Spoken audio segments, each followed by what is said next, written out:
Well, it's time to get caught up. What's up, guys? That guy with a pencil here. Fun fact, I do happen to have it on me and keep it on me at all times. Another fun fact. Oh, I need to apologize immediately. Because while I do have it on me and keep it on me at all times, I did fall for the propaganda. Like, this is like a multi-weeks old issue, and I admitted in the comments I fell for the propaganda, but I really hard fell for the propaganda. I had the story of what happened to that island nation all wrong. Like, I don't know what I was reading. That was a case of me literally being illiterate. Like, there's no other way to spin that. I did not realize the Swordmaster went crazy after they already surrendered and hung their monarchy. Yep, I don't know what didn't click. Synapses were not firing yet. I'll be completely honest. I have moments like that. I apologize. Thank y'all for clarifying it for me. Yeah, the Swordmaster was a straight tweaker. Yeah, that is absolutely why. Why did they even have the enchanted blades after? Like, well, then again, who's gonna take it from him? Who's gonna take it from him? But like, why did he even have the enchanted blade after? Like, and y'all said it was a year after. I was like, whoa, wait a minute. So yeah, that's absolutely insane. I'm sorry. I completely fell for the Kabunabi propaganda. Whoopsie. And in that case, I get it. Because it's like, dude. That was inexcusable. Especially considering, like, the Kabunabi doesn't actually give out the real story, and people just found out through, the big man right here. People just found out, oh yeah, BT Dubs, whole island nation lost their lives at random to one of the Swordmasters who supposedly saved it. Like, even if there is context behind it, like, without that context being revealed and it being against the Swordmaster's will to reveal that context because it's all run by the Kabunabi, yeah, take anything I said in, like, the last review and the review before that, cut it. Like, it was all wrong. So making that clear, straight, and up front, whoopsie, your boy didn't read. But with that being the case, let's not waste more time and let's hop right into chapter 74 of Kagurabachi Dawn. Now, of course, obviously, if you could not tell, this is what I would like to call a super review, aka Pencil is behind on chapters and doesn't want to make 3 separate posts on chapters that are already done, so to make this 3 chapters in 1 review. This presumably will be kind of long. How long? Quite. Let's just say quite. And thusly, if you do want to skip to any of the later chapters, specifically the most recent one at the time of recording, which is chapter 76, go ahead. The timestamp should be there. Like, I believe YouTube loads in chapters. I'll try to put chapters up myself. But with that being the case, let's not waste some more time. Let's hop right into chapter 74, Dawn. Rokuhira's home has been invaded. Kurishige Rokuhira has been murdered. They stole all the enchanted blades. The sword bearers are in danger too. Come to HQ with the bodyguards we've sent. They'll be there momentarily. But I still wonder why. I mean, I know they were sealed, right? And notably, the fact that they were sealed prevented the Hishaku from actually using them for the longest time, right? Like, the fact that they only recently got them unsealed is a big plot point in the narrative. But why were they? To be fair though, I know Rokuhira and Chihiro were being guarded, right? Like, Kunishige and Chihiro, they were both actually being guarded by guards. But like, why would you not hide the enchanted blades better? Like, essentially my question is, if they got through the line of defense that you set up for the Rokuhira family, what did you expect other than the Chain of Blades straight getting raw? I guess the thing is, though, they wouldn't really expect a powerful sorcerer group like the Hishaku to just exist. So it's not entirely their fault, but dang, gang, you couldn't run that any better? Let's see. It looks like Yura immediately came in and was like, bodyguards. But nah, not these. Let's see. You remember me? Long time no see. Samura. I'm sorry, I have like, it's not even like a traumatic, it's just, it's a weird association with the phrase long time no see because I'm a Sonic fan. And that line, the idea of long time no see has been repeated so much in that series and has been memed on by so many people who make content about that series that every time I read or hear long time no see, I just get his world playing on loop in my head. Let's see. Remember me? Long time no see. Samura. There were 3 more outside. Oh, so he was cooked. Yeah, there's absolutely no way someone was immediately cooked. Without Tobimune, that man was done. Let's see. So you're a part of the organization. So you're a part of an organization. You killed Rokuhira, didn't you? Yeah, they jumped that man. Well, actually, he wasn't there, which is funny. So I'm guessing these. Well, then again, it makes sense because if he's here, slaying bodyguards, presumably the Hishaku we saw in that little portion of the flashback, they were the ones who jumped Rokuhira. But that makes sense. Let's see. Yes, we're called the Hishaku. What meaning does that have? Does it have, like, I should have just looked it up, but like, I know typically like organization groups have meanings, so I wonder what the Hishaku means. I feel like it's been stated before, but I do forget. Let's see. Yes, we're called the Hishaku. And now you're here to kill the sword bearers, I imagine. Yes, We've already disposed of one. Which one was it? It was the wielder of... What was it? It is the blade that... No. Sojo wielded. I don't know why I called him Sojo. It was the blade that Sojo wielded. I forget the wielder's name, but yeah, I remember that. I think that was the one they slayed, because every other one was a lie. That was the whole premise of the last arc before, you know, some were flipped. Let's see. Hold on one second.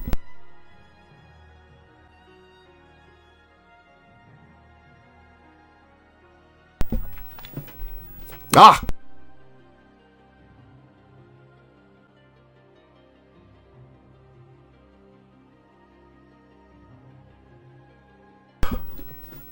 Alright, we're back. Let's see. Yes, we've already disposed of one. We've met our quota. We've got limited manpower, after all. I'm here to negotiate with you about the future, Samura. Huh?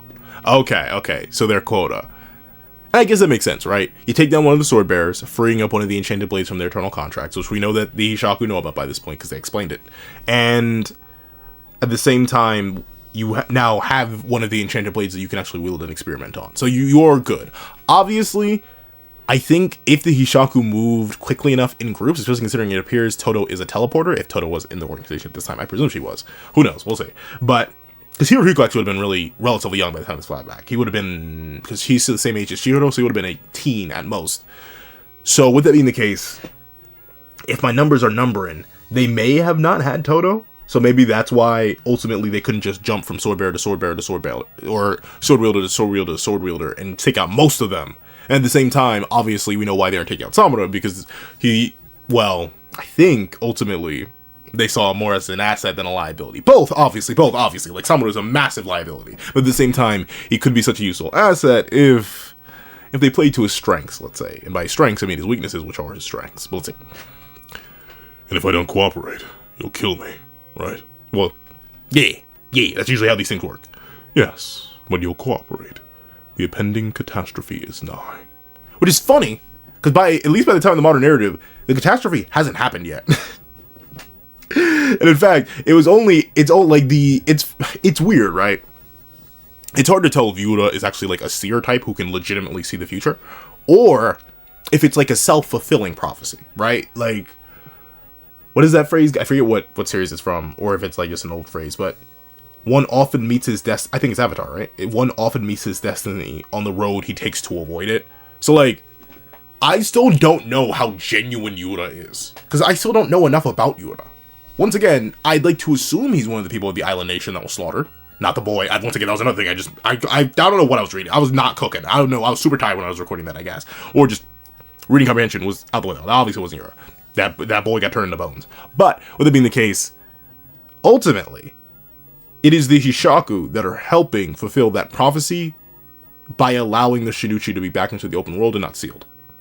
I'm not sure how powerful the wielder of the Shinichi is. Maybe he could have wielded it in its sealed variation, but by unsealing it and putting it back out in the open market, essentially, and then even handing it over to the Sazanami family for the Rakuzachi, so it could be sold. Like, they are essentially jump-starting anything, or anything that could happen with the malediction if it were to happen again. And obviously, this could be intentional. As Shura himself has admitted, or as Yoda himself has admitted, he plans to wield the Shinichi himself, I do believe. I believe he said that already. So, he would then have access to that power. I wonder what he would do with it if he already has so little regard for human life. So that's the thing. While Yoda definitely is an interesting antagonist, and I do like him a whole lot, he is honestly so far, next to HIRUHIKO, my favorite of the Hishaku. I don't trust this man a lick. Like there's so much mystery surrounding him and his real motivations. And is it truly just world dominate? I don't know. I'm interested to see Yura evolve further and further as an antagonist. And by evolve, I simply mean reveal more and more of himself. Because I feel like, despite us knowing a decent chunk about him, we know nothing at all. Let's see. The impending catastrophe is nigh. And by nigh, I mean at least 5 years away, because I think that's a time skip. Screw that. You and your prophecy nonsense. The seal on the Shinichi is plenty strong enough to keep it stable. It was fine that the way it was, until you stole it. Spitting? Like, is he wrong though? Let's see. You're the ones who are trying to unleash another malediction.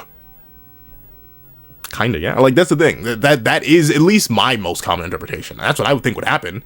If If you hadn't stolen it and then tried to unseal it, then probably wouldn't happen. Let's see. Not exactly. How can you be sure, so sure it will remain stable? That small country has been sealed off, but the flowers the Shinichi cause to bloom still persist. They're pure spirit energy. With the battle truly over, they disappear. Those flowers are proof that the Swordmaster's bloodlust never waned after the war. Accurate. True. But what is he going to do if he can't wield it because it's sealed? Like, once again, maybe he does have a strong enough connection to it that he could just grab it and unseal it. We don't know. We have no idea how that would work. But it's a probability game, right? It's a numbers game. Sure, I do agree with Yoda in a sense, right? The fact that the Sword Master is still alive and the Shinichi is still in one piece means there is a possibility for the malediction to happen as long as either, really both exist. I don't think it's either, literally both. But at the same time, being completely honest, you only raise the probability by taking it, stealing it, and unsealing it. It's a lower probability of it happening the farther away it's kept and the more heavily it's sealed. Unsealing it at all is dangerous. And once again, even with Yoda's current plan, right? Having someone fight the Sword Master and try to take his life. If the Shinichi is at all nearby, or if someone happens to be wielding it at the time, who knows what the Sword Master can do with it, considering he seemed to have reached, he is the Sword Master, he reached another level with the Enchanted Blades. So I don't know, unsealing it, I don't know, I don't think you're cooking too much. Well, he's presumably cooking something. Once again, we do not know the depths of Yoda's plans and how much he says is even remotely truthful. Let's see. The Shinichi and the Sword Master already once shattered everything we imagined was possible. They could shatter your faith in the stability at any time, too. That possibility has always existed, but instead of eliminating the possibility, you sword bearers deny the danger and complacently go about your lives hiding the truth. That is your sin. And that is true, right? Ultimately, that is true. And especially with the confirmation that it is the sword bearer's life that maintains the contracts, that is true. Technically, they should have just slain him. And that's the thing. That's what I like about Kagurabachi. It is a complicated conflict. Even removing my misread of the scenario, it is truly the question, right? If you know that the world can produce something beyond your comprehension at any moment that could be dangerous enough to possibly life wipe an entire nation, like the island nation initially did. Initially, once again, I'm not sure if that's propaganda too. If the island attacked, I'm pretty sure the story. And feel free to correct me if I'm wrong. I believe the story goes, island appears, people on island, under the orders of their current monarchy, attack mainland. Mainland struggles, survives, Rokuhiro creates the Enchanted Blades, gives it to the 6 sword bearers, the Sword Master being a close friend of his, they go in, they attack.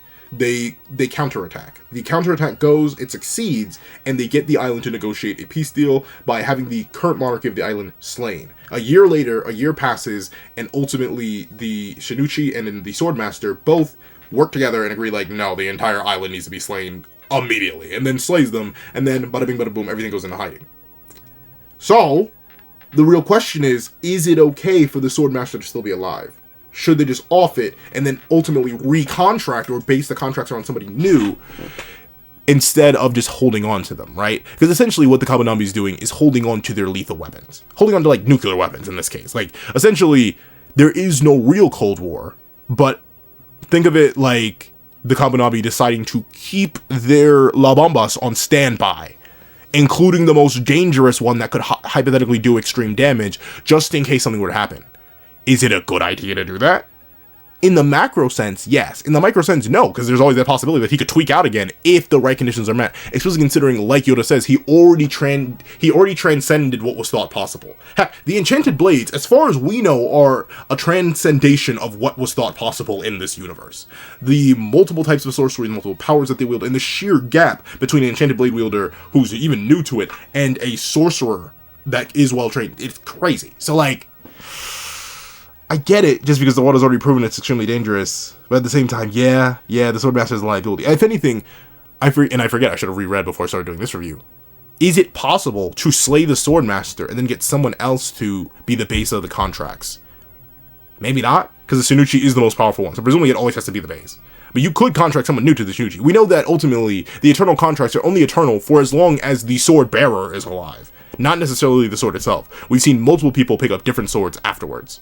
Or not multiple people. We've mainly just seen Sojo wield whatever. Well, I completely forget the name of his gentleman. But May, or no, that was just one of its abilities. We saw you can make a new contract as the basis. Or you can make a new contract with an existing Enchanted Blade. I don't know if you can make a new core basis for all the internal contracts like they're currently doing with the Shinichi being the base for all the other Eternals. We'll see. Let's see. He knows. He knows everything. He knows about what happens when the contracts break. Yup. Let's see. My goal is to execute... Yeah. I forget if he mentioned this before or if this is just an inference I made, but my goal is to execute the Swordmaster and wield the Shinichi. It was the Swordmaster who caused the true realm of the Shinichi to manifest as the malediction. Thus, my goal, in fact, would serve to end the malediction. And... But, like, Yura, I can't like... And not saying that the Kabanami should be trusted with that level of power. Obviously not. But, like... I don't know, Yura. What if you come up with something worse? Right? Like, that's the thing about the Enchanted Blades. While it's clear that the True Realm, what they keep calling the True Realm, is definitely heavily based on what exists within the context of the sword wielder's mind and how they basically imprint on the blade. Yura, you've already shown a complete disregard for human life, just like the Swordmaster did, but seemingly on an even larger or at least comparable scale. So giving you the Shinichi, the most powerful weapon, doesn't seem like a good thing either, right? Like Yura, I get it. You want to stop the malediction specifically, but you could very easily come up with something worse than the malediction, especially considering you now understand the malediction as a basis. And who knows how the imprinting and the influence of the master upon the blade itself works. Maybe since you understand the malediction, you could evolve it. Like, I still wouldn't trust you with that. I wouldn't trust you at all. Once again, that's why I think ultimately the best solution would be to break all the Enchanted Blades, destroy them all. But, of course, that leaves you open to attack by other mysterious factors. So I do get why they aren't. It's complicated. Let's see. Thus, my goal would serve to end the malediction. Your daughter is no longer with you. Being with me was only hurting her. Okay, so this is after the seal was done. Okay. I was hoping to have another pawn to help us kill the Swordmaster. For the sake of the future, I'll give you a chance to atone for your sins. He's like, I'll do it if you're willing to work. And of course, we know Samar was. I don't quite understand his true intent, but I know one thing. Nothing good can come from allowing them free reign with the Enchanted Blades. Yeah. That's the thing, the weapons of mass destruction. It's really, like, just look at Chihiro, who, well, he's far from a master in terms of swordsman skill itself, but he still is one of the most powerful characters in the series just because he has one of the Enchanted Blades. Giving something like the Shinichi to someone like Yura, an extremely powerful and skilled sorcerer already... Oh yeah, it'd be absolute madness. It'd be absolute deviousness. It would be diabolical. It's like in Pokemon when a random trainer catches Arceus. Like, gang, why you have that? The havoc you could wreak. Let's see. But it's true. Even if I resist and kill him, this won't be over. The possibility always existed. I mean, it's true. It's true. That's the thing, right? I get why Summer goes down the path of wanting to kill specifically the sword bearers, right? Especially if the contract really is a two-way street and just killing the Swordmaster wouldn't actually... But then again, the main issue is, right? I'm assuming the reason Summer is killing the Swordmasters is, one, because he can probably bring them back with the whole idea of the healing mechanic that may or may not exist with Tobimune, considering Chihiro was alive, and we haven't seen Uro's body. If we don't see the body, he's probably alive. And that just releases the contracts on them, so he gets to remove them from the contract, yet at the same time slay them, and if he kills the Swordmaster in particular, bada bing bada boom, the malediction cannot happen anymore. And the sword would still exist just in case they're ever needed again. So, like, ultimately, yeah, Samura, where before I was like, Summer, you ain't cooking. Now I get how Samura's cooking in the modern day. Let's see. Sichi Samura, let's end this menace together. See, I love how Yura is portrayed as this charismatic, well-spoken, kind of handsome, and how do I put it? Good at mentally playing people, good at manipulating people. Ultimately, he isn't just a raw powerhouse in terms of his sorcery skill, but the reason he's the leader of the Hishaku, the reason he is who he is because of not just his power, but his mentality. Let's see. We need to eradicate them from the root, toward the future. We should have just executed the Swordmaster to begin with. Yeah. Yeah. But then again, and it's hard to tell, right? Say the Swordmaster is destroyed. Can you still pick up the Enchanted Blades? Like, that's the thing. I do wonder. The Enchanted Blades being so new, I guess they just don't know and they don't want to risk it. There's no point in life anyway, when I cause nothing but misery for those closest to me. Yeah. About 3 years after my father left me with my aunt, word got out about Kunishige Rokuhiro's death, and the Kabunabi started monitoring me. So they still knew. Alright, so this is before, I guess this is before the seal. He just sent her away, but still let the memories live on. Let's see.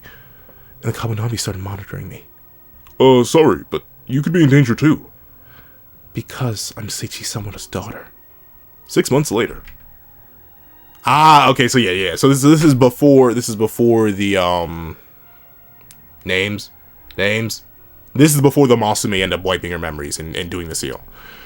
We work with your father. You'll have to come with us. Huh? My father? We'll be overriding every trace and memory of Iori Samura. You'll live an ordinary life with a new identity. What? Starting now, you're no longer Seichi Samura's daughter. I know it's been hard. Okay. So interesting, it took 3 years before... So Kunishige died. But Samura was put in line with the Masume to guard him, presumably after this initial attack by the... Or not attack, but this initial defense strategy with the first guard sent to guard Samura failed. And then they sent to Masume. And then, presumably over the bonding period of the 3 years...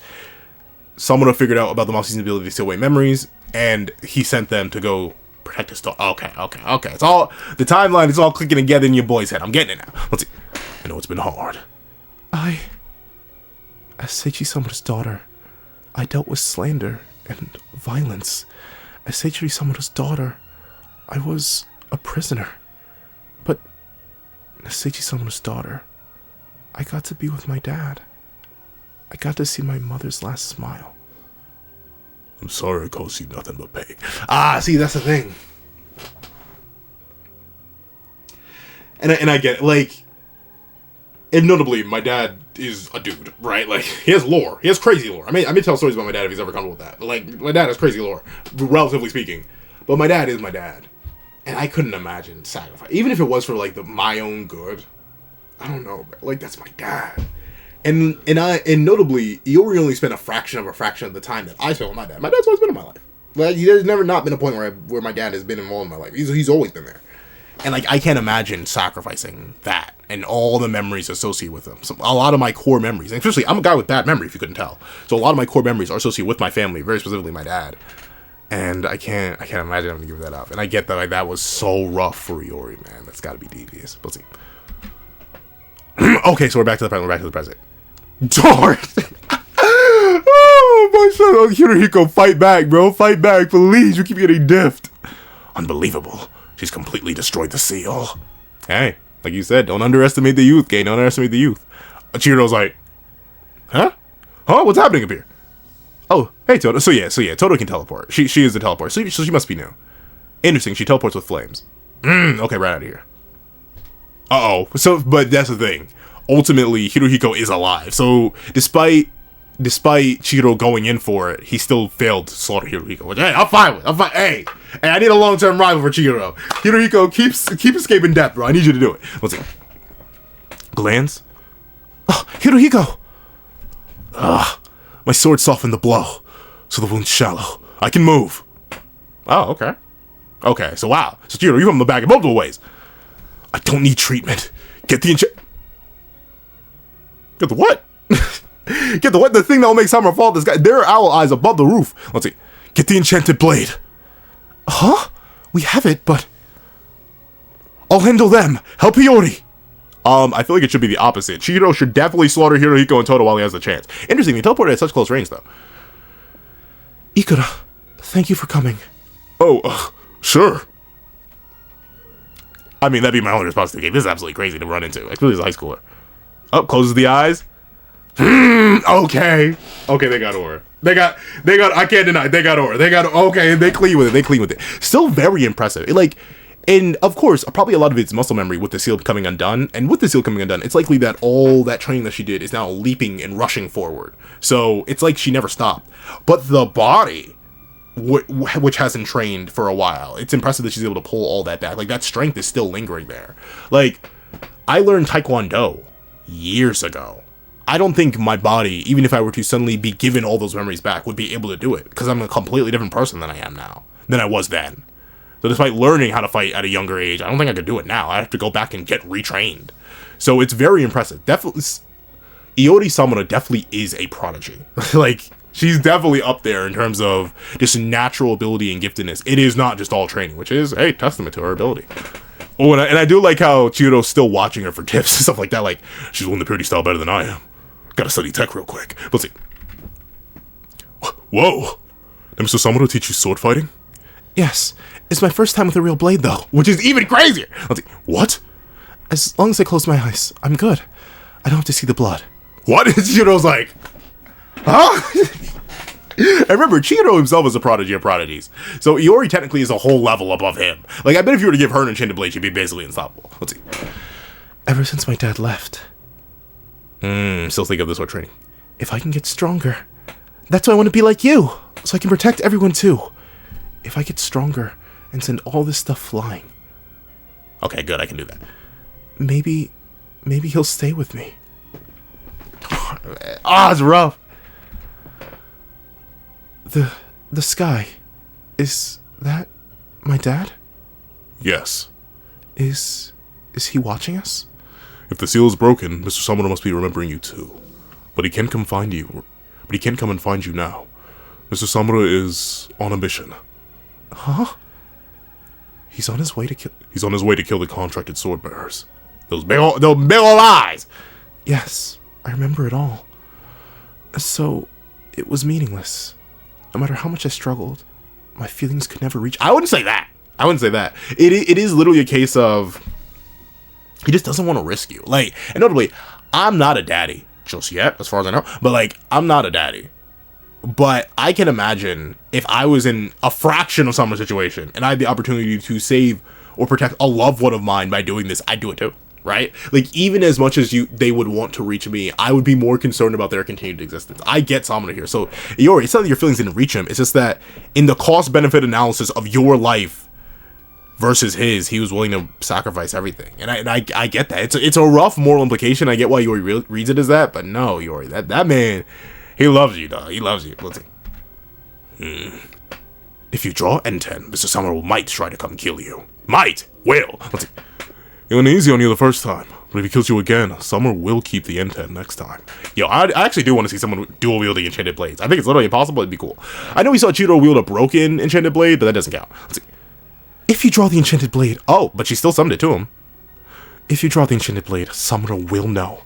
Even with proper technique, you're covered in wounds. Ugh.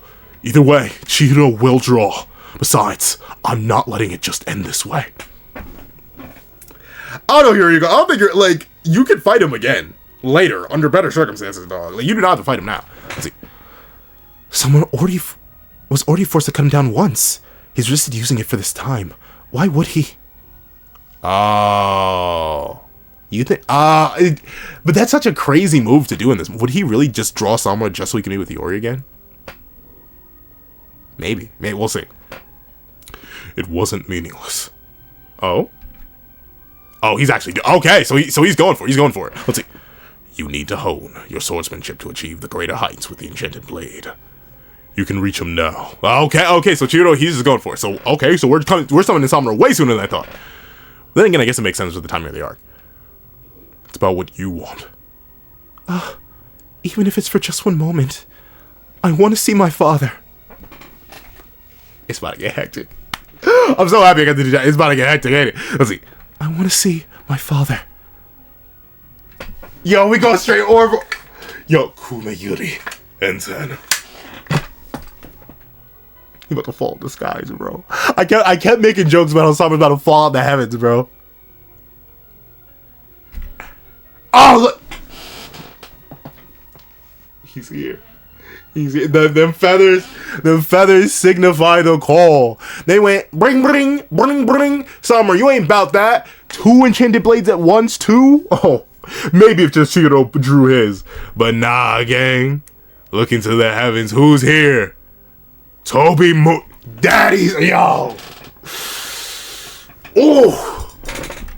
Oh, this is the thumbnail. Darn it. You know what? And before this, I thought, then again, you know, I'm doing a super review, so there's going to be one panel in each chapter. I thought this was going to be the thumbnail.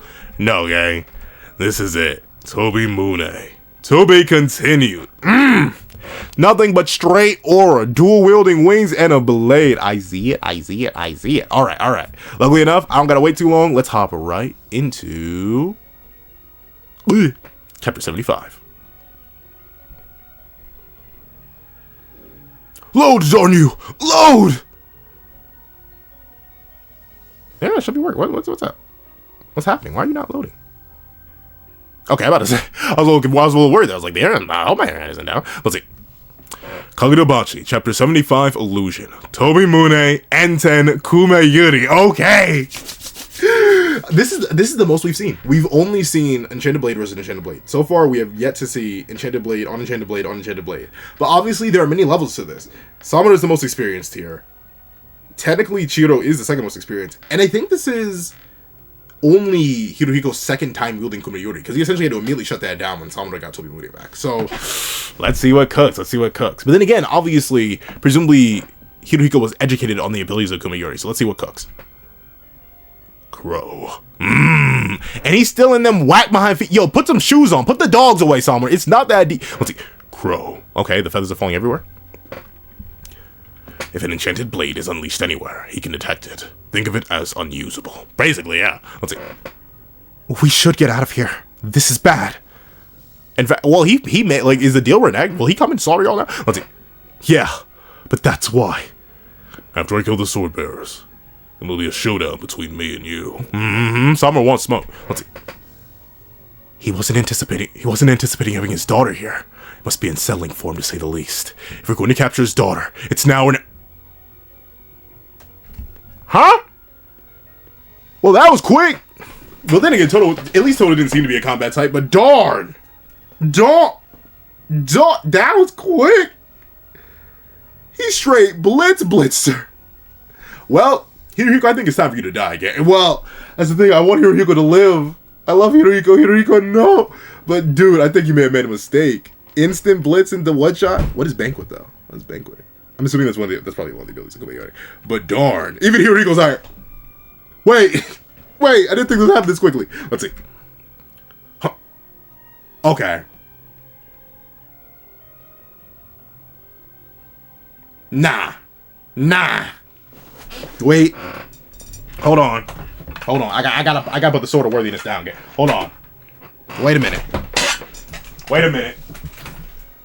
Pause. Rewind the tape. And delete. Okay. Chapter's called. This gotta be fake. Nah. I was about to freaking tweet. This gotta be fake. We're only 4 pages in. There's no way on this good green earth we're actually offing HIRUHIKO that quick. Nah. Now see, Hokuzono Sensei. Nah. You're playing game. We ain't playing that kind of game. That just narratively don't make sense. So I'm assuming this is part of the chapter title, Illusion. I'm calling your bluff. Hokuzono Sensei. I don't believe you got that. But still, Summer, put the dogs away, bro. Like, is actually, like, I don't know. And like, here, for example, these are my flip-flops. Like, and I wear these around the house. But, and these do have relatively solid grip, right? Like, I put them on, and I have them tight enough that they hold on to my feet. But, like, and I do have those style flip-flops. I don't think they'd be good to fight in. They're not even good to run in.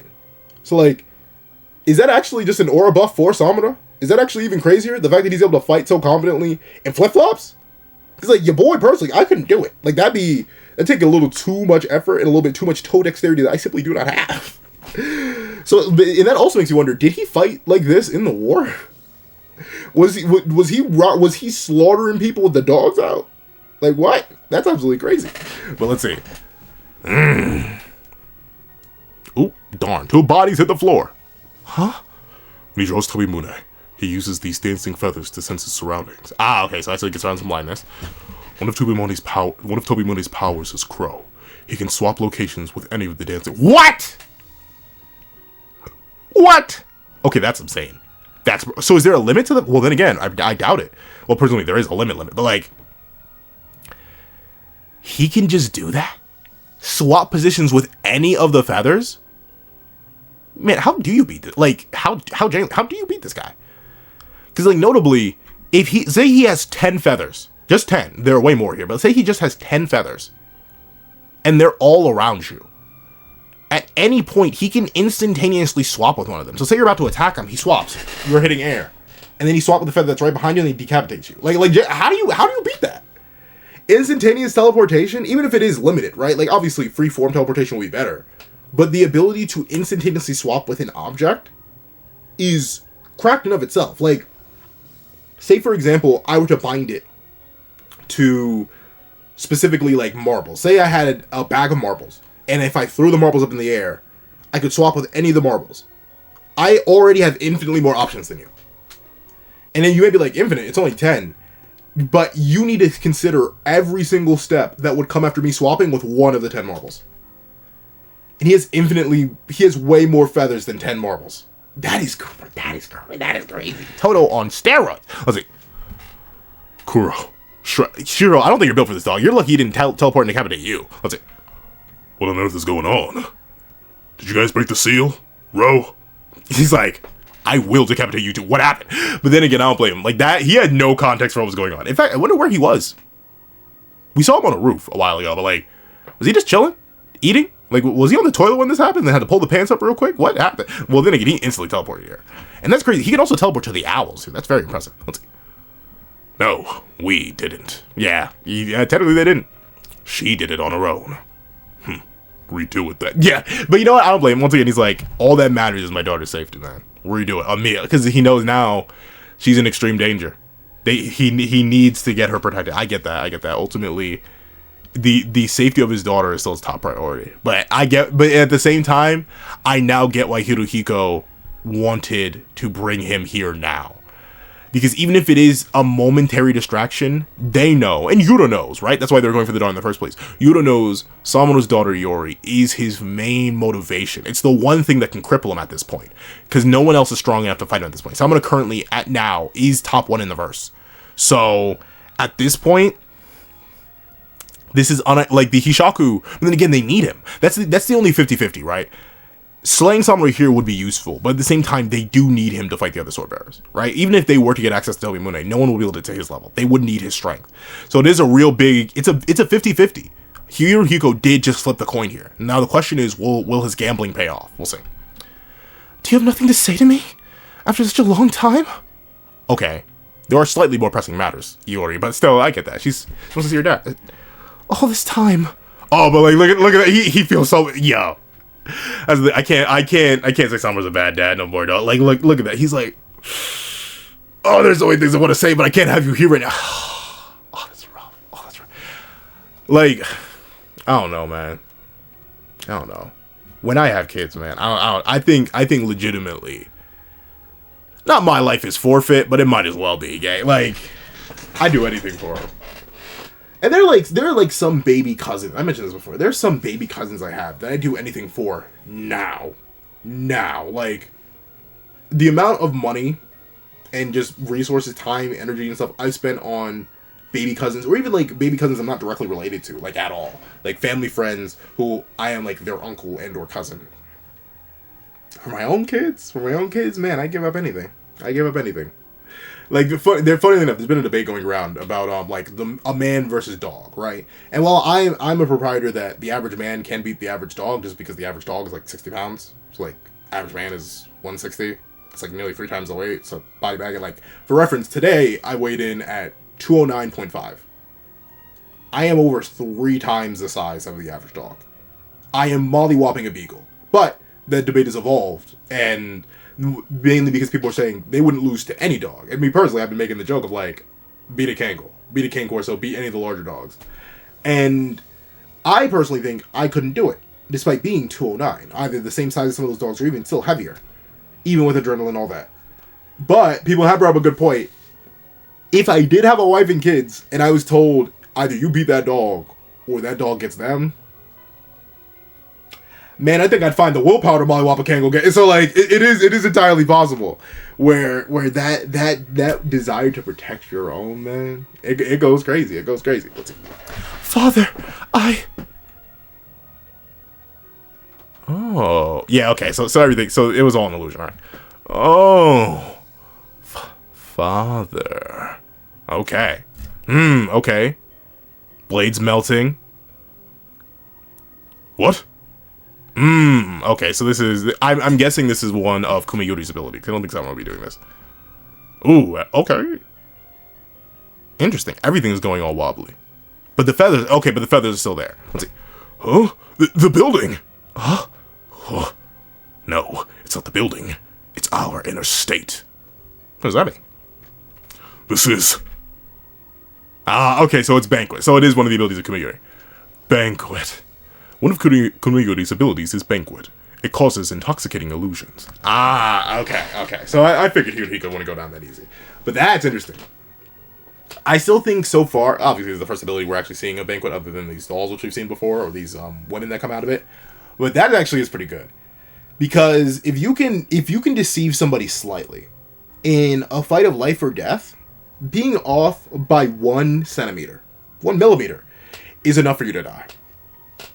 It is, like, I personally have never, luckily enough, I've never been in a scenario where my life is in danger, to a point where, like, at 1 millisecond could I be dead. But, like, even think about it in terms of non-fighting senses. The reason you are not supposed to drunk drive or drunk really do anything is because a slight delay in reaction time can cost you your life. I don't know about y'all, but as a person that has to drive to work every day, I am completely conscious, completely sober, but there are still scenarios where I will live off a thread because people drive crazy. If I didn't have the pin-perfect reaction time, I'd be off a cliff like 10 times, more than 10, like 100 times over without freaking. I've been working for a while, so like I've been having to drive to work a bunch of times, and almost every other day, there's a scenario where I've either seen people almost crash by a hair's breadth or nearly been in crashes myself because people are wild, and I'm sometimes wild. So for the ability to immediately instill the intoxication state and knock people off their balance, that's like an auto win immediately.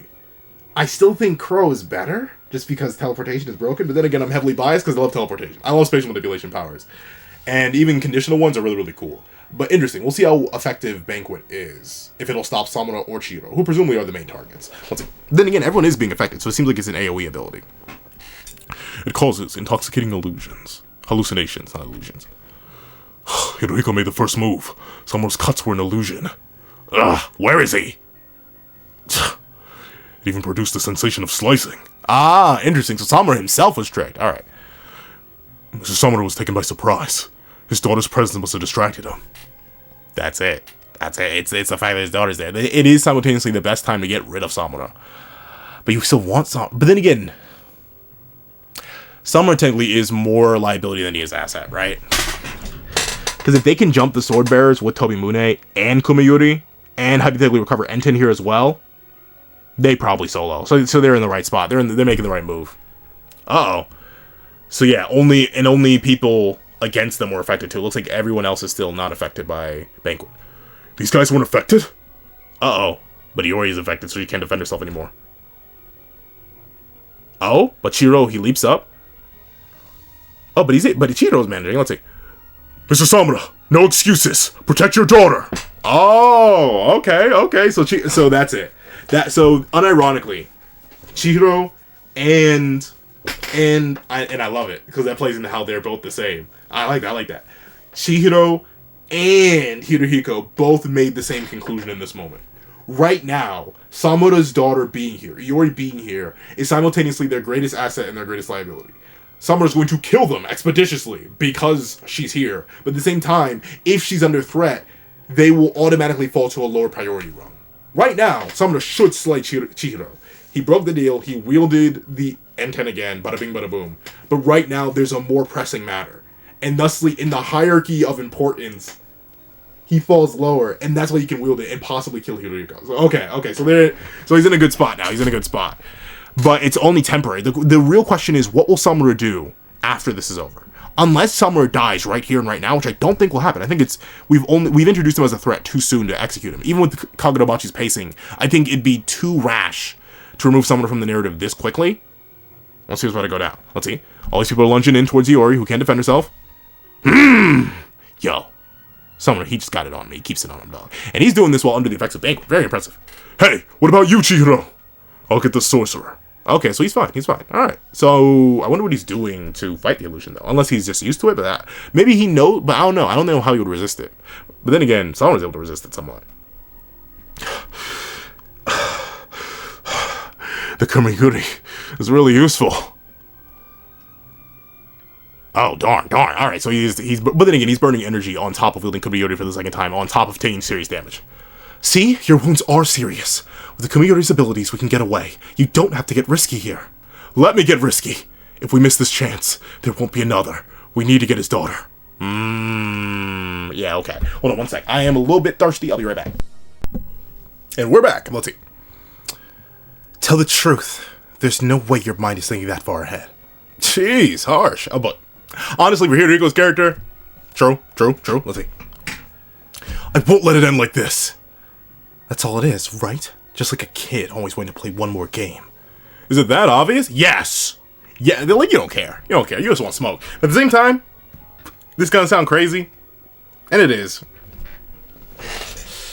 I low-key get it. I kind of, because sometimes it's about the principle, right? Like I've lost sets before in fighting games and been like, no, I gotta run it back. Like even if I know I'll probably still lose, sometimes it's not even about winning. It's about the fact that I'm not going down that easy. Like, and I get it. Obviously, that's a fighting game sense. HIRUHIKO's is in a life or death sense. But at the same time, for someone like him, this is all a game, right? So my fighting games are his life, essentially, in terms of the stakes here. So I get it. He's taken L after L after L to Chihiro. He lost their first encounter. Then the encounter was cut short. He lost their second encounter, so he cannot keep losing. In fact, I thought this was going to end in a HIRUHIKO W, but he lost again. So he does technically need his lift back. Ugh, totally. How long have we known each other? Oh, how long have y'all known each other? Pfft, no quitting. One more time. All right, HIRUHIKO. Let's see you cook. I mean, I want you to cook. At the same time, I want you to get cooked. So don't be afraid to fall back, brother. Let's see. Yeesh. Besides, he's already coming. Oh, okay. See what the official Kuro. The first Kuro is for detection. A beginner has limited use of using the Kumayuri. I'll search inside the hotel. Okay. So there is, but interesting. So HIRUHIKO's is able to wield Banquet effectively to a pretty decent range while already heavily damaged. So I wonder how far. I wonder what level that Uruha could have wielded the Kumayuri if he's able to use it over a building scale, at least seemingly. I know the Kumayuri's abilities. That's why I use Nishiki to strengthen my inner ears. Okay. So that's how he's resisting it. This time, I'm prepared. Interesting. So the illusions specifically tackle the inner ear. And the inner ear is heavily based on balance, but for drunken hallucinations, I feel like it's more the inner ear. It's like, it's manipulating your perception directly at that point. Oh, okay, let's see. Don't worry. I'll go after the daughter. And then this time, I'll win.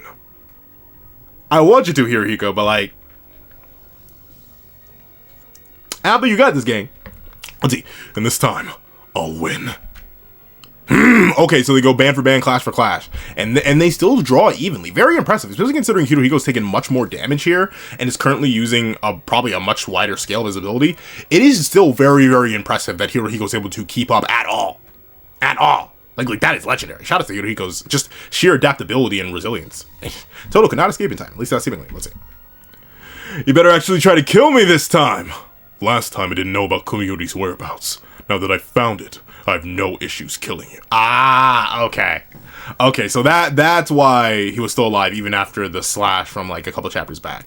Because he wanted specifically to regain the information on where Kumayuri was. That makes sense, Then again, you could have gambled it, but I get why Chihiro doesn't want to gamble it. Ultimately, HIRUHIKO seemingly is the youngest and most impressionable of the Kamuna, or of the Hishaku.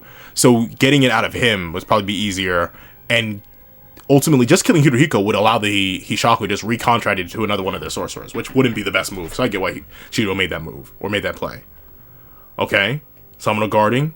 Oh, but it looks like it's worn off a little bit because she's standing up and she's recognizing her father. Let's see. Oh, back in Tokyo. All right. Sichi Samura is the Hishaku's most powerful weapon right now. We must wield him wisely and then sacrifice him for the greatest possible gain. Yo. I mean, like, admittedly, I've been, while I was on, hold on, let me take a little sip,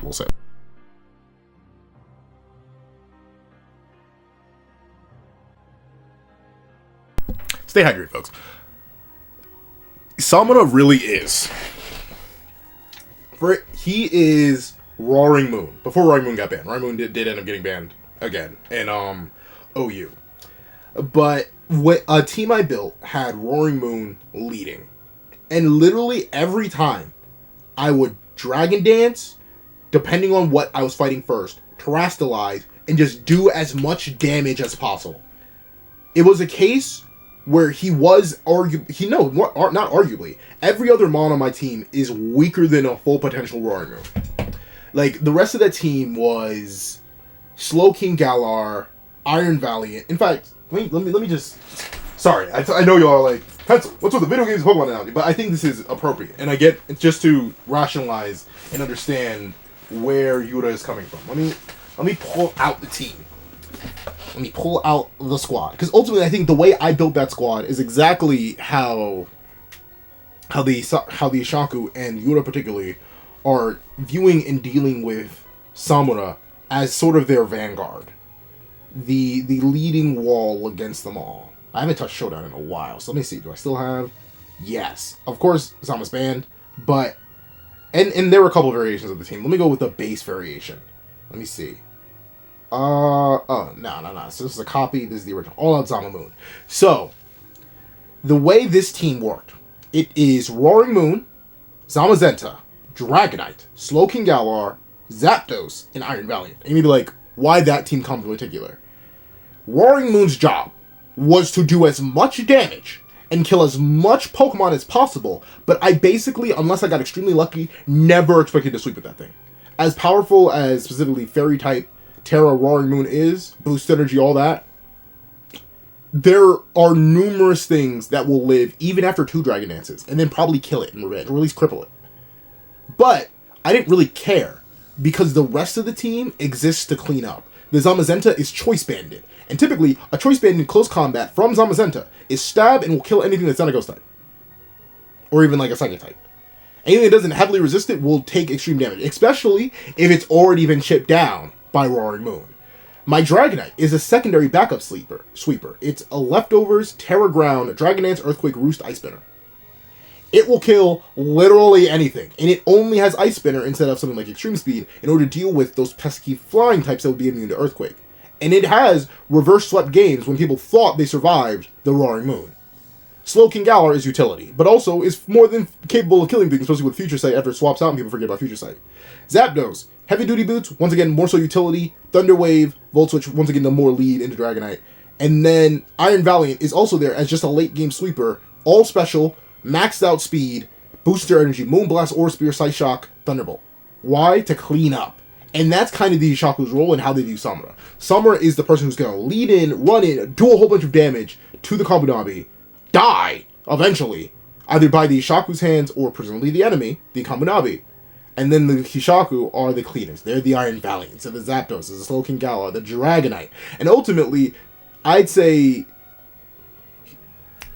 Brent Yura himself is the Dragonite. The sleeper sweeper. The one that you don't pay too much attention to, because you're so focused on Samura, big and bad with Tobimune.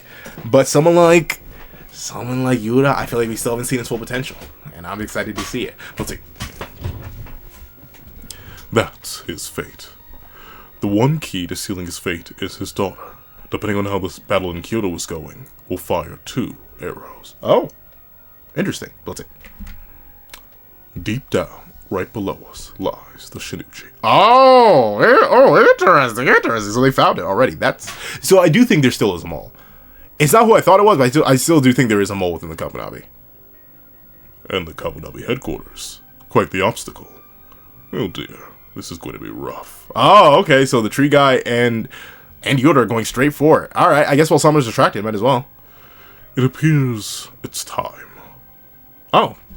For what? Like, what about the open sky? Oh! Because the owls disappeared, right? Because they now know. Okay. They now know this is the best time to attack because Summer won't be paying attention to them. Smart. So they get one of the enchanted blades back under Summer's nose. Smart. All right. Let's hop right into the next chapter, chapter 76. Okay, good. We loaded a lot faster this time. Let's see. The enchanted blades have a true realm that transcends theory. The theoretical limits can be infinitely transformed by the bearer. Okay. Chapter 76, Banquet. Ooh, what's this? Oh, okay, the Nishiki strengthening his inner ear. He's using the Nishiki to strengthen his inner ears as a means of countering Banquet. Ah, so Summer's your real opponent. You're not wasting your real power to kill me. Okay, so Shiro's still holding back. But you know what? That earns a crash. I get it on Hiruhiko's end. That's low-key disrespectful. That's it. But you know what? It's true to form, but it's disrespectful. I remember I went to like a little mini tournament at my college, right? And very specifically, I remember it was twofold. It happened to me and it happened to somebody else.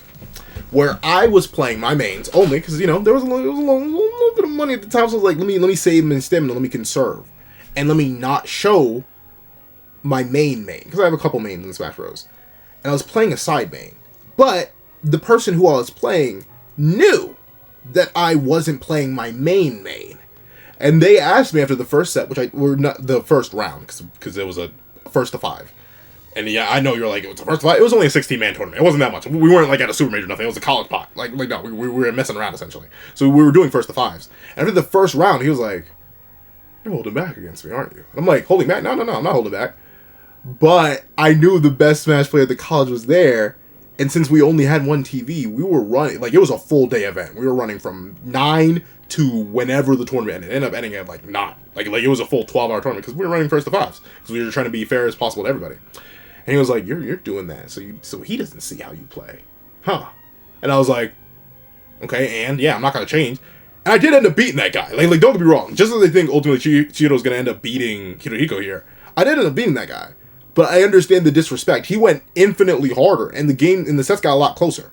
For example, in that moment, I was playing Terry. Terry's not my main, but he is a character I'm relatively good at, or was relatively good at the time. I haven't played Terry in a little bit. But still, regardless, I was playing Terry. He was playing Mario.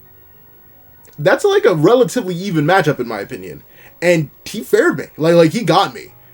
But he didn't take more than 2 games off me. And then I got to 5, and then I just moved on. But then, if I wish, once again, this is one of the many stories of the Pencil Man, where I wish I could say, it ended in me going buku crazy, winning the tournament and getting the pot. I did not win. I got booted out. Very specifically against someone who was also holding back against me. And I could tell that because just like the guy before me, who knew my real mains, I knew his real main. And I was like, after the first 2 games, he won the first 2, and I sat back in my chair and I was like, he's holding back. I gotta switch to main. And then I took 2 games off of him right back. I switched to my main, which at the time was Sonic. Because I've always been a Sonic player. It's in my heart, my core. So I switched to Sonic, I took 2 games off him, but then he adapted to me. And he brought out his real main, and then I lost. I didn't get a single game off him after that. And then that guy ended up losing to the best guy there. So ultimately, there were levels of like holding back for the real threat, but the real threat was the real threat and won. In fact, I think the guy who ended up beating me wasn't even the guy who lost to the guy in finals. It was the guy from the losers bracket who ended up coming up. But then again, it wasn't much of a losers bracket, I guess, because it really didn't take too long. I may actually cover this story entirely because that was actually a pretty fun day. I lost the money though. That kind of sucks. But still, let's see.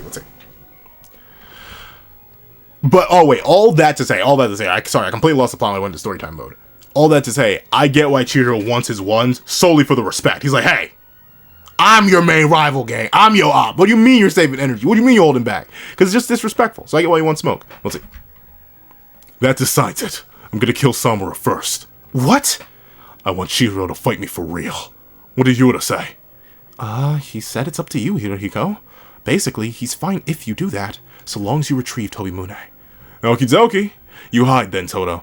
Okay. I'm shocked Chihiro didn't immediately kill Toto. Why not? Why not? Like why not just at least give it a shot? Like, don't just stand there and let them chat. Slaughter her. Let's see. Okay. And then she's gone. Play. Okay, so banquet and play. Apart from the Shinichi, the enchanted blades have 3 main abilities. Kumayuri's abilities, banquet causes hallucinations. Play enables the user to freely control the objects around them. Okay, the enchanted blades, they did need to be stopped, bro. Like they do need to be harder. What? Freely control objects? And seemingly enough, is going to be the corpses, right? Yeah, so since they're... Yo. I keep talking about video games, but I have another loose connection to make. There's a theory. Deltarune spoilers. Fun fact, I've never actually played Deltarune, never played Undertale. I just love watching theory content about them. So I know a lot about them. Not everything, but a lot. I'm pretty well storied on Undertale and Deltarune. But in Deltarune, there's a character named Rudy, who's heavily speculated to die because of his illness. I personally am kind of against them dying for a very similar reason that Stuffed Alpaca of the Deltarune fame, not Deltarune fame specifically, but the Deltarune theory fame, is also against him dying because it feels kind of weird. It feels like a completely strange plot point for him to just flat out die. And there's a whole bunch of stuff going into that. But essentially, there's a theory going around that he's going to die.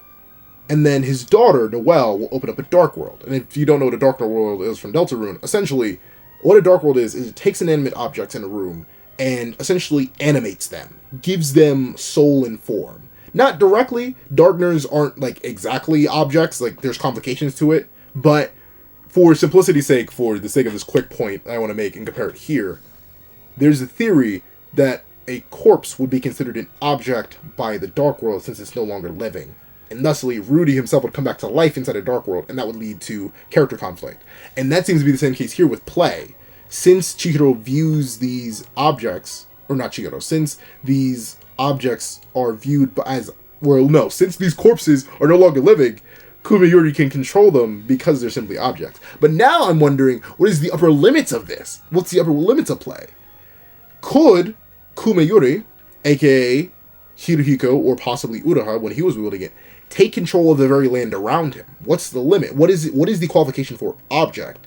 Like, for example, could the doors come to life? Could the hallway itself, the rug? Like what is the upper limit of Kumayuri? Because if it's simply a non-living thing, a lot could be considered objects. It's all about your purview, and that's what the chapters opens up with, the idea that theoretical limits can be infinitely transformed by the bearer. Maybe this is a transformation of Kumayuri's abilities. Let's see. It rises the corpses here. Oh, and also the corpses on the roof. So yeah, shoutouts to HIRUHIKO. That man has very good range for a weapon he's just figuring out how to use. Let's see. Huh? Corpses. HIRUHIKO thinks of corpses as objects. What a harsh way of looking at things. Okay, so Uruha himself couldn't do it because he didn't view corpses as objects. But, or maybe we don't know. We really don't know. But still, very interesting. Because of HIRUHIKO's perception of these things, the Enchanted Blade is able to follow. So, okay. So that explains the malediction, mostly. At least I think it would. Let's see. But this isn't anything to... Oh? Flexing? War farming? Let's see. Well, I understand why you might underestimate me. You've already beaten me once. Twice, actually. Yeah, that's the thing. You've been taking nothing but L's, gang. Let's see. Everything's going wobbly anyway. So is he strengthening Banquet, I'm guessing? Because that's what the chapter title isn't called Play, it's called Banquet. Let's see. Oh, so the hallway's getting... okay, so it's like tilted. So now he's falling backwards. That's a more powerful Banquet. Even with Nishiki as a counter. My equilibrium. This freak is already mastering the Enchanted Blade. He's still attacking up on the roof, too. He's going all out to try and finish this fast. I mean, he's already heavily wounded, right? So I get why he's pulling out all the stops. Ultimately, while Chihiro's in a position where he can take his time, like my opponent in that Smash Bros. Tournament, and like the opponent, or like both of my opponents, the one I was holding back against and the one who held back against me, at a point, you gotta go all out. Even if you don't want to, sometimes you have to do something, right? That's just a common thing in life, but specifically in this combat sense, yeah, HIRUHIKO has no option but to do everything, or else he will legit fail here and probably die, right? Like, especially with him telling Toto to just leave or hide, it really is all or nothing, do or die right now. Like, HIRUHIKO ain't got a choice but to not play around. Oh, he's throbbing though? Hey, yo, Paul, I didn't mean it like that. It just says throb. Let's see. I've lost twice already, so if I want to make him use his full power against me, I need to show him. That's the thing. Sometimes it's not even about the game no more. It's about a respect to the game and all the players in it. I see you, HIRUHIKO. I see you. He's gritting his teeth. Let's see. Utter determination. Oh, wait. What did he say? I need to show him utter determination. I need to kill Samura. That's the thing, right? Ultimately, despite Hiruhiko needing to kill Chihiro, wanting to kill Chihiro, all that, just as Samura's priority levels are based entirely around his daughter and her protection to the point of abandoning his daughter and stuff like that, in the end, Hiruhiko's main want is for a friend, right? He wants someone his age, his level, who can understand him, who can rival him, who can make him grow better. And honestly, I say it all the time, and I'll say it again. There's no water in this. I don't want you to drink it. But you will always do better when you have a rival. Like, anime and manga pushes it all the time, obviously. Like, rival boosts. But, like, seriously. Have someone near your level. You reach the flow state, right? Like, flow is the balance between something that's hard, but not too hard, and easy, but not too easy. Or manageable, but not too manageable. Where you reach that perfect state. And a rival, someone who compares to you in all ways, is the best way to do that, because you're constantly challenging each other. I had my rivals back in my track days, back in my academic days. Admittedly, I kind of don't really have a rival in content creation because it's such a broad field, but technically, I kind of balance that out by rivaling myself and just going against other people who are around my size. Even if I'm not, like, actually rivaling them. Like, it doesn't really matter. I don't need, like, actual tangible rivals, but still, it's that idea of simply bouncing off another person who's comparable to you. And honestly, rivalries can lead to good friendships. So I get why Hiruhiko, someone who was raised in the Hishaku, never really got to understand, never really got to have those connections, is so desperate for it. He's a fiend for it. And on top of that, he wants his respect for it. Just because for someone to consider you a rival, and not just you looking at someone as a wall to overcome, they need to acknowledge it. Like, there were people who, back in my track days, that I viewed as walls to overcome. And thusly, they never looked at me as a rival or even a threat. But I did have rivals who knew I was chasing them, they were chasing me, and it was like a constant Ouroboros. Eventually, I got ahead and they were just chasing me, and I was the wall they needed to overcome. But I only got to that point because I had rivals. It is like the rival boost, development off another, it is a real thing. It is a real, I'm not sure if it's like a research phenomena, but like, at least to me, anecdotally, it is something that is true, and something that I say you should spam. Humans as social creatures, we benefit a lot off of many different types of social interactions. You will almost always be stronger if you are interacting in some way, shape, or form. But let's see.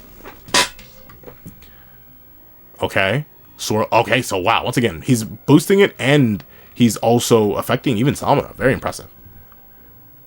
If someone falls deep under Banquet's spell, even defense becomes impossible. Okay. So he's leveling up specifically to get Samura off guard to get rid of him specifically. Alright, let's see. Hey, where's the other one? Ikura, I believe. Yeah, where did he go? What actually did happen to him? Why did he... Well, then again, Samura showed up. And I don't blame him for not wanting smoke. Let's see. Yeah. He disappeared as soon as Samura showed up. More importantly, we gotta fight our way out. Yeah, I don't blame him, though. If I saw Samura, I don't want smoke either. Samura wants it. Let's see. All the corpses are even coming. So that's very impressive. I wonder how much of this is automatic and autonomous, and how much of this is active thought by Hiruhiko, right? Like, did he give the dolls that are animating everything through play the command to simply attack Samura and attack those allied with him? Or is he, like, individually manipulating all these bodies? I think it has to be the former, right? Like, there's no way. I mean, maybe he's heavily skilled and trained, but there's no way he has the mental capacity to manipulate this many bodies at once, on top of his own, while fighting Chihiro. Like, that would be just an insane cognition feat. Imagine viewing, like... I don't know about y'all, but if I spend a lot of time in the dark, and a light suddenly turns on, that it takes a second for me to adjust. That's still me in one perspective. Imagine however many bodies are here. Let's just say there are 10 bodies here. Imagine looking through 10 pairs of eyes on top of your own, all looking in different directions, and you're also guiding the physical movements of all those things while you're guiding your own body against someone who wants to kill you. Like that is an insane perception feat, insane manipulation feat. Let's see. Kill the Swordmaster. All these years, someone had purged the Ori from his mind, leaving everything behind, driven by nothing but an unrelenting mission. That concrete motive was now supplemented by another, to protect his daughter. That's the thing. Is that weakness. It's the ability to love. And like, I'm not saying love is a weakness. It can be. It is simultaneously the greatest weakness and the greatest strength. Because if you love nothing, then nothing can be taken away from you, and you're kind of able to do anything and everything. But at the same time, love and desire to protect another can bring out unfathomable levels of strength. Like, typically, adrenaline is only brought out in our human body when our own lives are in danger. But I think everyone's heard the stories at this point of a mother finding their child in an extremely dangerous and perilous situation, and then doing everything in their power and beyond their power through adrenaline to save that child. Like, lifting up a 2,000-ton car and, like, darn near flipping it to save their child, even though the mother is, like, 110 pounds soaking wet. Should be literally impossible for her to lift that car. She never lift a weight a day in her life, but she unlocks her body's potential sheerly off the power of love, essentially. It is truly the power of love, unironically. So, this is a strength and a weakness, and it is a gamble, really. Like, ultimately, that's why I still think HIRUHIKO made the coin toss and Chihiro made the coin toss. Yeah, he wants to protect his daughter and his daughter exclusively, but Samura is so powerful and so dangerous that he could do both. He could kill the both of them and protect Iori at the same time, and that's what we need to see if he's able to do. But for him, he might be an unbeatable opponent when it comes to power, but he's vulnerable on the inside, right? That's the perfect matchup for me. Okay, here you go. Let's see if it really is perfect. Swirl? Alright, what's happening?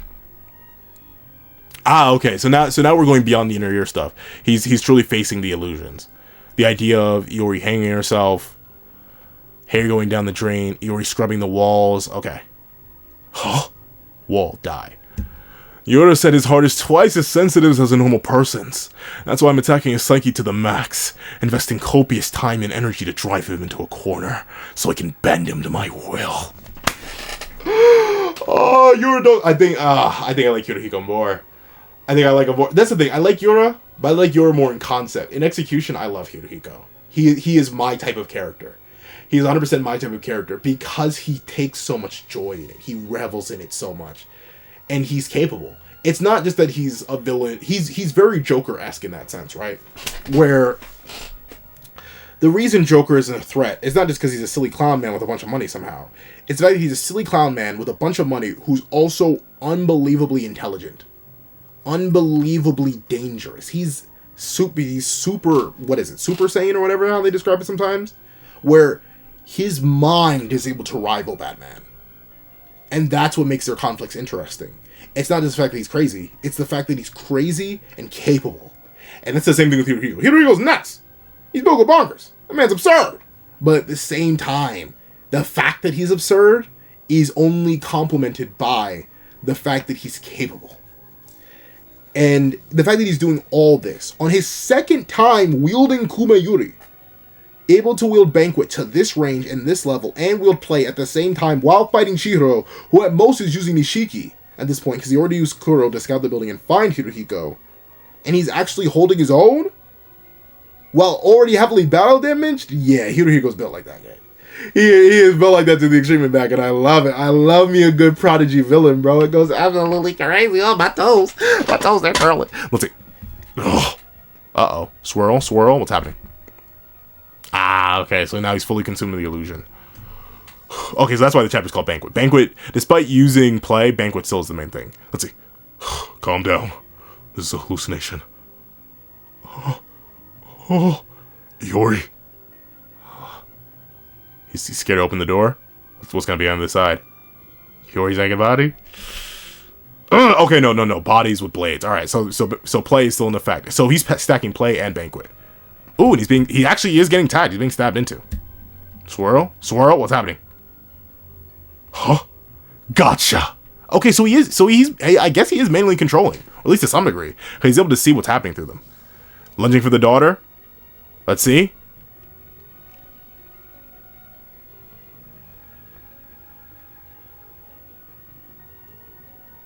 No. Nah. It's too easy. I don't buy it.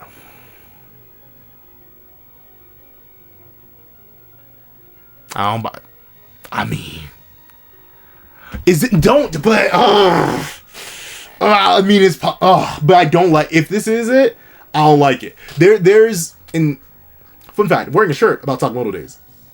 I don't want to go too deep. Okay, there was a character in Sakamoto Days that was so strong that he had to die for plot.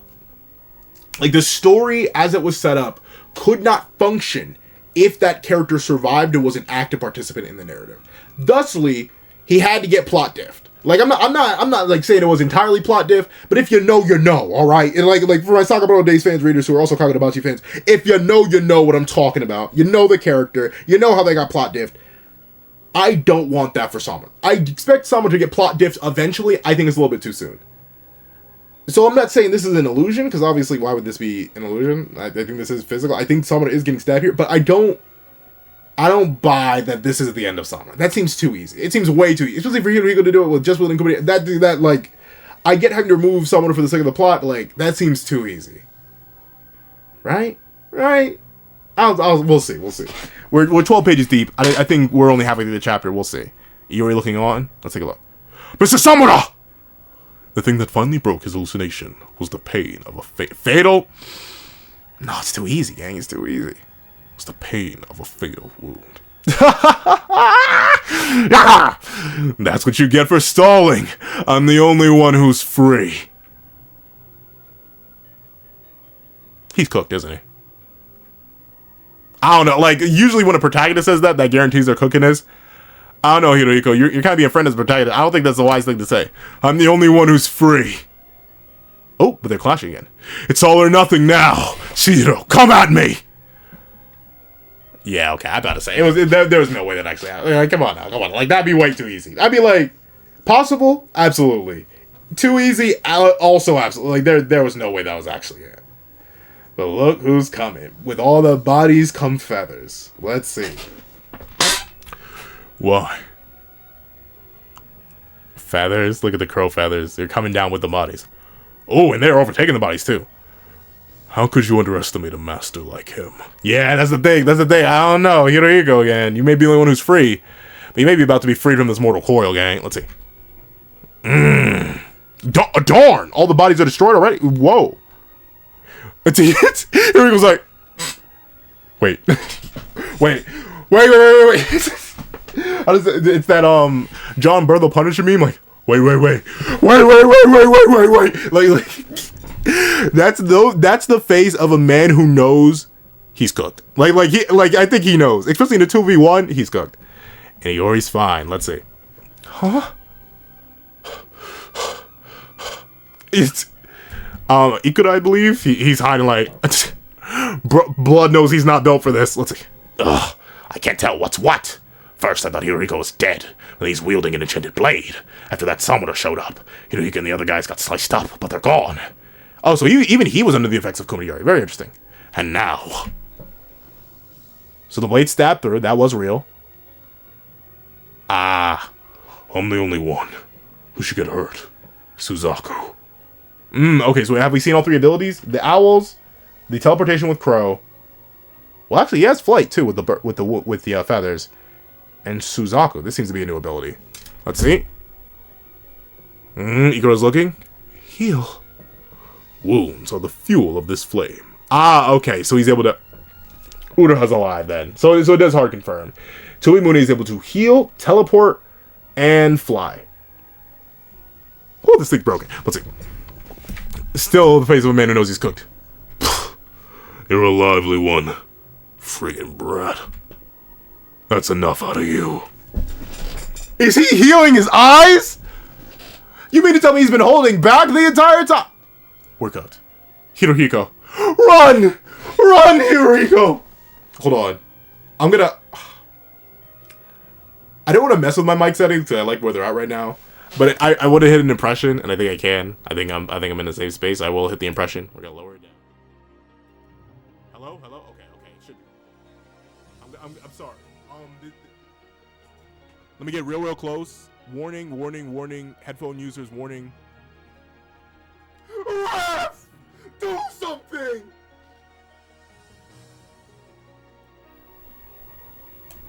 Okay, we should be back to full pressure now. But yeah, I want to hit that real quick because to save my boy, save HIRUHIKO. Please don't off him, Samura. Big Papa Samura, please don't off HIRUHIKO. He was just getting cool, but all right.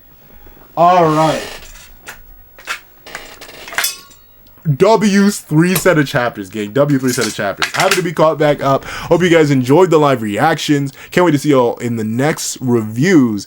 And if you made it all the way to the end of this video, leave Ref do something. Like, literally, Ref do something, please. He's about to solo the verse in the comment section down below. I'd like to thank you so much for watching. If you leave a like, share, comment, and subscribe. Make sure you hit that little notification bell so you don't miss out on any videos that come to the channel. Also, you're going to have a Patreon down below, or you support me for as little as $1 a month. And things like exclusive videos, early content, and more. Also, now become a member of the channel for as little as $3 a month to get the same perks and more. So those perks include the live reactions here of the series I happen to review, ad variations of all my videos, and if you become a $12 Patreon or a $12 member, you can order whatever video you want. Also, a link to my Ko-Fi in the description down below. You can drop 5 beans for a short video, 29 beans for a long video, or any beans at all. Any support is always greatly appreciated. Now, I'd like to thank you so much for watching once again, and I hope you guys have a wonderful day. This is That Guy with a Pencil, writing off.